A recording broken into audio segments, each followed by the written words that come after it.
Good evening, Facebook, YouTube, and Twitter. This is Rich again, back for your third and final video blog of the night for Friday, August 21st, 2015, around 7:45 in the evening, Billerica, Massachusetts.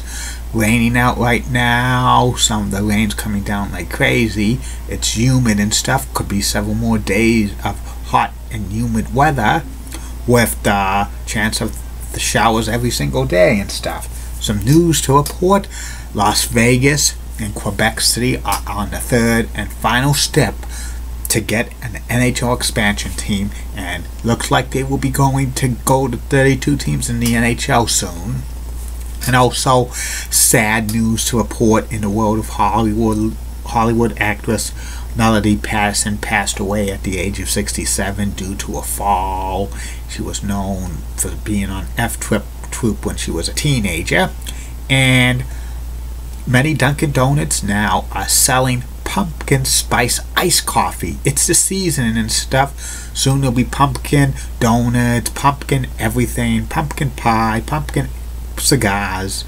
It's this fall season. It's going to be sooner than you expected. I think the crisp beer is going to be coming at the end of August.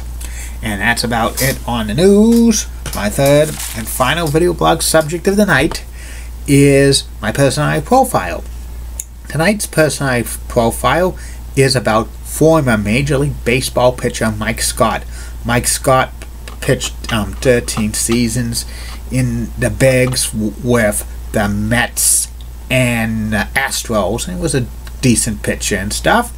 Mike was born and grew up in Santa Monica, California, and he loved playing baseball as a youngster. He played baseball in high school, a good pitcher.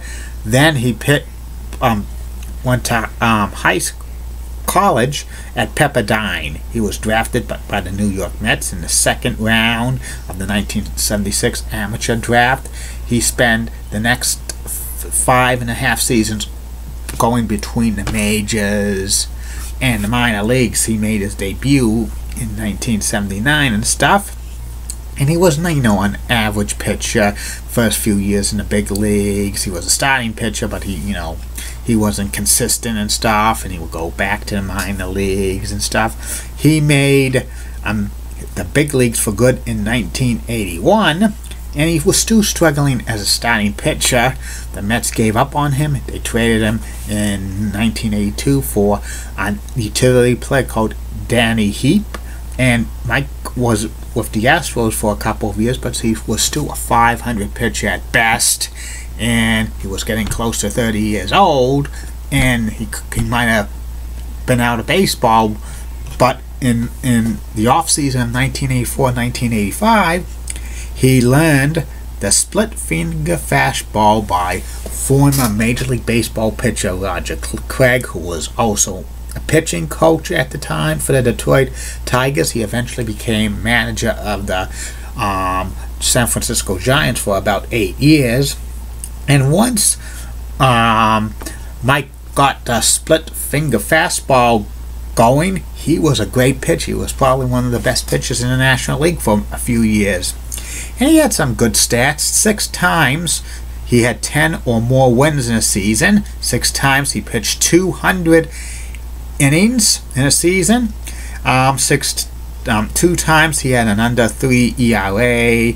6 times he struck out 100 or more batters, including 1986 when he struck out 318. 1986 was a great season for Mike Scott. He was the best pitcher in the National League. 18-8 record. He had over 300 strikeouts. He pitched a no-hitter that clinched the National League Western Division title for the Houston Astros. Then he won the NLCS MVP award, but the Astros did not win the World Series. Lost to the Mets in 6 games. And 16-inning heartbreaker in Game 6 by the Astros, because if the Astros won that game, Mike Scott was pitching Game 7. There was no way the Mets would beat Mike Scott because he was unbeatable and stuff. And he also led the NL in ERA and innings pitched and shutouts as well in 1986.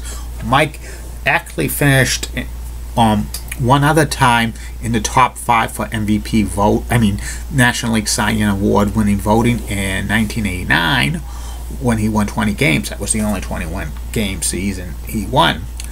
But like Mike Scott's career was really cut short because in 1990 he developed arm troubles and he went downhill. 1991 he made a few starts and went on the disabled list. His career was over at the age of 35 due to arm trouble and stuff like that, which wasn't good. If Mike Scott didn't have arm trouble, he'd probably be pitching maybe a few more years with the Astros and stuff.